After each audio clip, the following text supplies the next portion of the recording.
भगवान भोलेनाथ और माता पार्वती अपने कैलाश पर्वत पर आश्रम पर बड़े प्रेम से रहते थे, बहुत ही प्रेम से रहते थे। इधर भगवान कृष्ण ने और राधा रानी ने एक विचार बनाया कि इस वक्त जो है आने वाला युग जो है कलयुग है, और कलयुग में प्राणियों के अंदर किसी प्रकार का ज्ञान, किसी प्रकार की भक्ति, वैराग्य नहीं होगा। तो इसको बनाए रखने के लिए उन्होंने अपने एक वहाँ पर सुख पक्षी रखा हुआ था गौलोक धाम में। तो उसे आदेश दिया कि तुम जाओ पृथ्वी पर जाकर के अवतार लेकर के भगवत धर्म का प्रचार प्रसार करो जाकर के। तो भगवान की आज्ञा मान करके वो सुख पक्षी पृथ्वी पर आया, एक सुख पक्षिणी के अंदर गर्भ में आया और गर्भ से बहिर्भूत हुआ अंडे के आकार में, लेकिन वह कैलाश पर्वत पर रहती थी पक्षिणी, उसका अंडा नीचे गिर गया जिससे फूट गया। इधर नारद जी को बड़ी चिंता हुई कि लगता है कि इस वक्त सुखदेव जी के जन्म में बड़े विधान पड़ रहे हैं, चलो कुछ कल्याण किया जाए। भगवान के मन है नारद जी, और नारद जी जो थे नारायण नारायण करते हुए बाबा के आश्रम पर आए, महादेव के आश्रम पर आए। महादेव जो रोज प्रतिदिन का उनका नियम था, उनकी एक गुफा थी, वहां जाते थे, दिन भर भगवान का ध्यान करते थे और रात्रि के समय अपने कक्ष में आ जाते थे। जैसे हम लोग नहीं बना लेते, अलग कमरा बना लेते हैं, एक पूजा का कमरा होता है, तो एक जो है बैठने लेटने कमरा होता है, एक खाना खाने के लिए होता है किचन वगैरह। इसी प्रकार भगवान भी अपने अलग अलग गुफाओं में अलग अलग उनके काम हुआ करते थे। तो भगवान प्रातःकालीन नहाए धोए स्नान किए, स्नान करने के बाद एक गुफा में जाकर के भगवान का ध्यान करते रहते, पूरे दिन का उनका यही काम था। नारद जी घूमते टहलते आए, माँ पार्वती जी अपने कक्ष में कुछ काम कर रही थी, नारायण नारायण की ध्वनि सुनी, उनको लगा कि लगते हैं हमारे गुरुदेव आ गए, क्योंकि माता पार्वती के गुरुजी जो हैं वो नारद जी ही हैं। उन्होंने ही भगवान को, शिव को वर्ण करने के लिए मंत्र दिया था, इसीलिए नारद जी गुरु हो गए। नारद जी ने कहा कि माँ अब दुनिया देखने का मन नहीं करता है। माता पार्वती बोली ऐसा क्यों? ऐसा इसलिए क्योंकि अब दुनिया बहुत कपटी हो गई है, अब लोग जो है अपनी पत्नियों से भी बातें छुपा लेते हैं। मैया पार्वती बोली कि नहीं ऐसा नहीं है, ऐसी दुनिया में लोग होंगे, लेकिन हमारे भोलेनाथ तो बड़े भोले हैं। यहाँ तक कि हमें उन्होंने अपना गुरु मंत्र भी नहीं छिपाया और गुरु मंत्र भी बता दिया कि हमारे पास ये मंत्र है और हम इसी का नित्य प्रति ध्यान करते हैं। जो उन्हें कभी कदार भगवान की छवि के अवलोकन होते हैं ध्यान करते समय, तो हमें नित्य आके बता देते हैं कि आज मैंने इस भगवान की छवि का दर्शन किया है। तो हमारे भोलेनाथ तो बड़े सुंदर हैं, बड़े दयालु हैं, बड़े भोले हैं, कभी मुझसे आज तक उन्होंने कोई बात नहीं छिपाई। नारद जी बोले मैया तब तो आप ये भी जानती होगी कि जो भगवान के गले में जो माला पड़ी है मुंड की, वह किसकी माला है? अब मैया पार्वती का माथा चढ़ा गया। ये सारी बातें तो हम जानते हैं, यही बात तो नहीं जानते हैं। उन्हें तब क्या जानती हो आप? नारायण नारायण। नारद जी तो भैया चलते बने।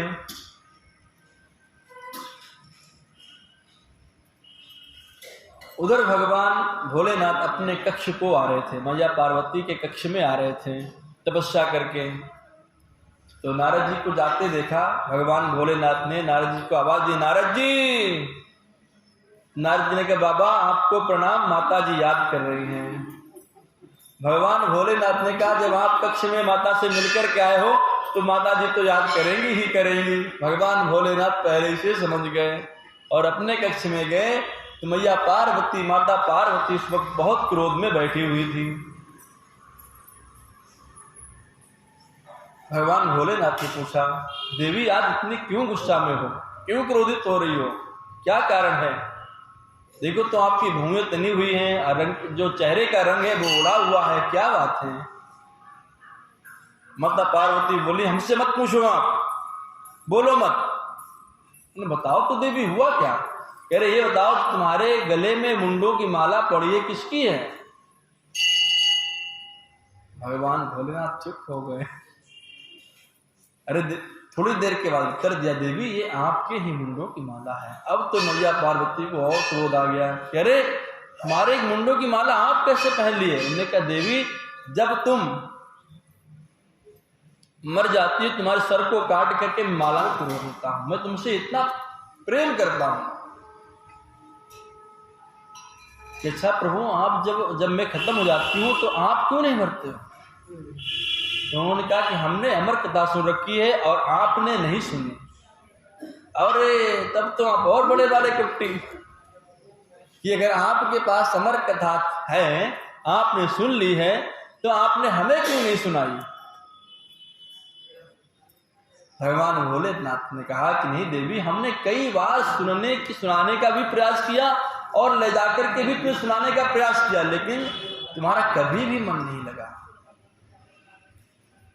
अमर कथा जो है, राम कथा ही अमर कथा है, कृष्ण कथा ही अमर कथा है। इसे सुनने के बाद व्यक्ति को फिर कभी मृत्यु नहीं होती, वह हमेशा हमेशा के लिए अमर पद को प्राप्त हो जाता है।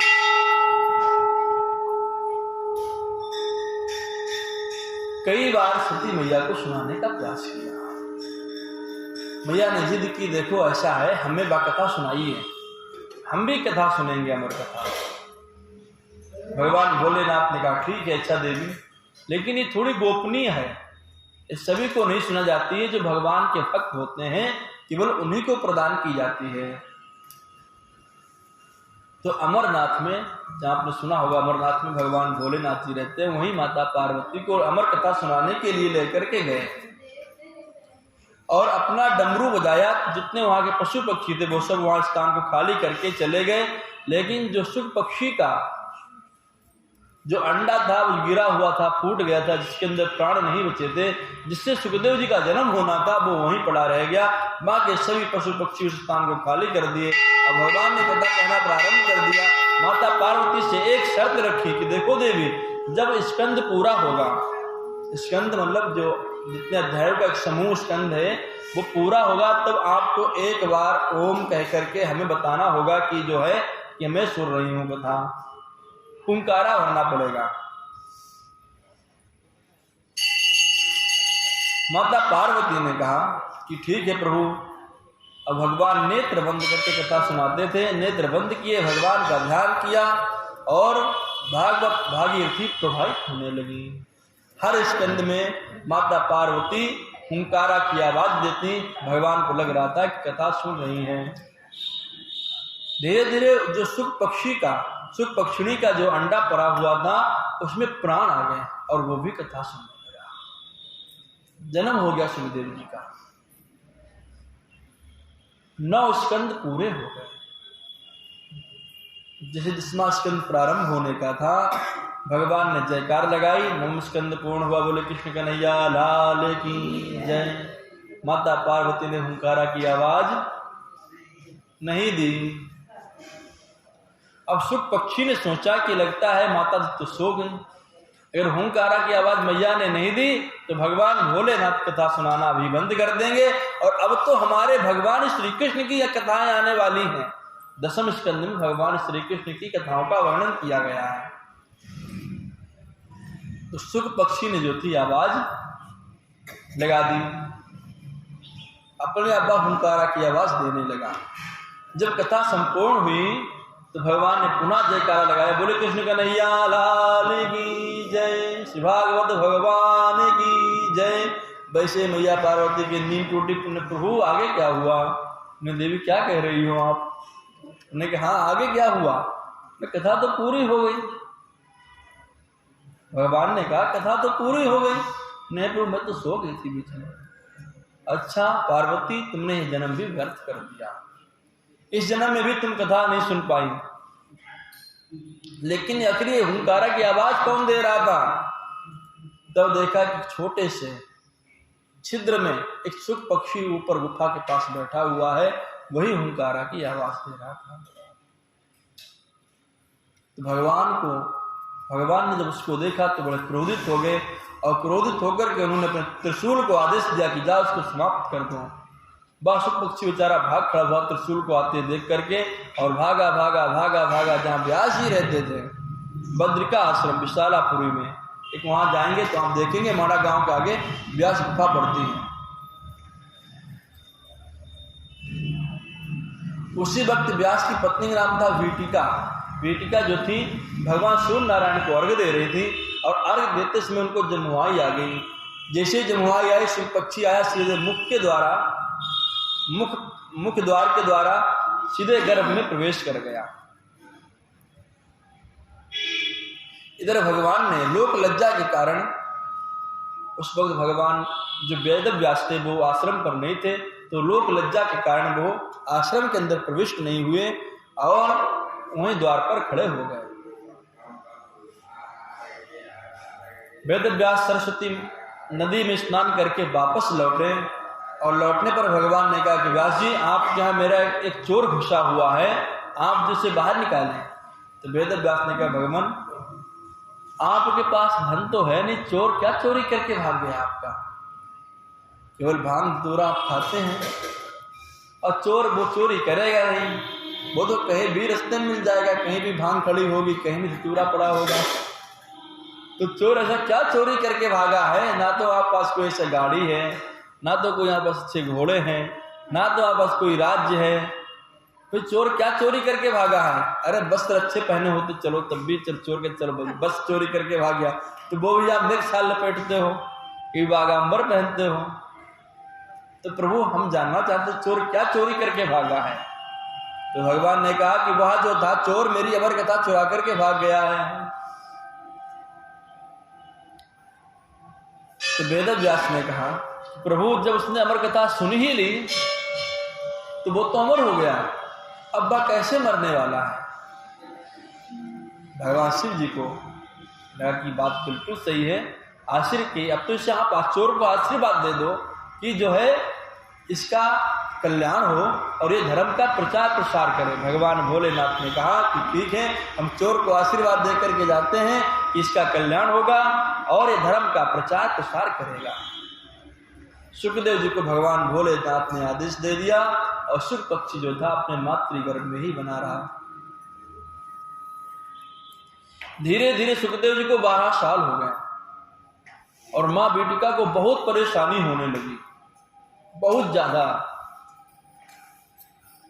अब जो था एक दिन वीटिका अपने पति देव से बोली वेद व्यास जी महाराज हमारे गर्भ में जो बच्चा पल रहा है 12 साल हो चुके हैं, हमारे गर्भ के अंदर से ओंकार की ध्वनि वेदों की मंत्रों की ध्वनि आती है, इससे आप और मुझे बहुत परेशानी हो रही है, इससे आपको कि जन्म ले ले।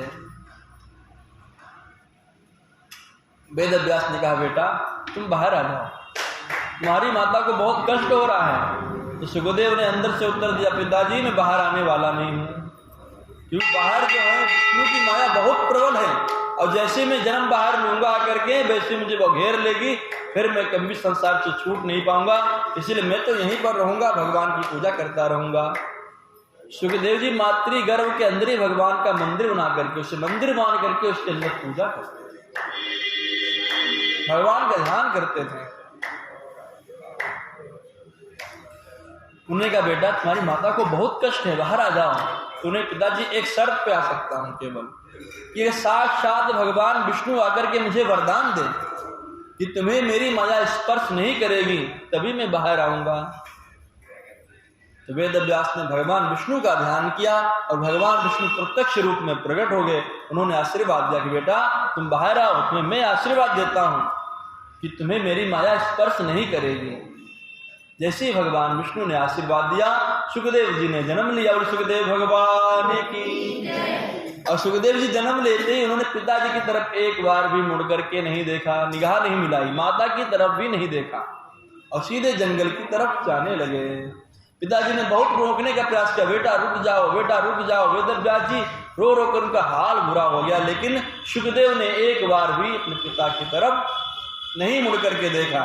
ऐसे परम वैरागी संत श्री सुखदेव जी महाराज जिन्होंने पिता का मुख तक नहीं देखा। उस वक्त मालूम चल रहा था ऐसा कि 10 दिशाओं से केवल मात्र एक ही आवाज आ रही हो। पिता अपने बेटे के मुख को देखने के लिए बहुत ललायत थे कि एक बार अपने बेटे का मुख तो देख ले, लेकिन सुखदेव जी पिताजी की तरफ मुड़ करके भी नहीं देखे। अब वो चिल्लाते रहे, पुत्रेति तन्मयतया तर्वोऽभिनेन्दु तं सर्वभूत हृदयं मुनिमानतोऽस्मि। सुखदेव जी वेदव्यास चिल्लाते रहे, बेटा रुक जाओ, बेटा रुक जाओ। ऐसा लग रहा था मानो कि वेदव्यास के विरह को देख करके जंगल के वृक्ष थे वो भी विरही हो गए हों, उनके भी अंदर से एक ध्वनि आ रही हो कि बेटा रुक जाओ। सुखदेव जी चले जा रहे हैं। एक सरोवर में कुछ स्त्रियां स्नान कर रही थी, अधो वस्त्र में, कुछ उनके वस्त्र भीगे थे, कुछ उनके मतलब कुछ पहने थी, कुछ नहीं पहने थी, स्नान कर रही थी। सुखदेव जी को आते देख करके उन स्त्रियों ने कोई भी लज्जा नहीं की, और जैसे वेदव्यास वहां पहुंचने हुए वैसे सभी स्त्रियों ने अपने वस्त्र धारण कर लिए। वेदव्यास ने पूछा कि देवियों, आपने हमारे बेटे को देखा तब तो आपने मतलब जो था कि वस्त्र धारण नहीं किया, और मुझे देख करके तो उन्होंने कहा, तब उन्होंने उत्तर दिया, अलक्षलिंगो निजलाभ तुष्टा। सुखदेव जी के अंदर अभी ये ज्ञान ही नहीं है कि स्त्री क्या है और पुरुष क्या है, उनके लिए सब एक ही जैसा है। वेदव्यास जी को जंगल के जो वृक्ष थे उन्होंने समझाया कि देखो महाराज, आपका जो बेटा है ये समस्त मानवों के हृदय में रहने वाला, समस्त जीवों के हृदय में रहने वाला साक्षात भगवान का परम भक्त है, और ये भागवत धर्म के प्रचार प्रसार के लिए हुए हैं। आप इन्हें छोड़ करके अपने घर जाइए, ये लौटने वाले नहीं हैं। तब वेदव्यास जी जो थे अपने घर को, अपने कुटी को लौट आए। उनको बात समझ में आ गई। तो कुल मिलाकर के ऐसे परम संत श्री सुखदेव जी महाराज जी जो थे, श्री सूत जी महाराज के गुरुदेव थे। अपने गुरुदेव का उन्होंने ध्यान किया। यम प्रव्रजन्तमनुपेतमपेत कृत्यम द्वैपायनो विरह का तरया जुहावा पुत्रेति तन्मयतया तर्वोऽभिनेदुस् तं सर्वभूत हृदयं मुनिमानितोऽस्मि। सुखदेव जी को प्रणाम करते हुए आज कथा को यहीं पर विराम, कल आपको आगे सुनाएंगे। गुरु गोविंद भगवान की जय, राधा कृष्ण भगवान की जय।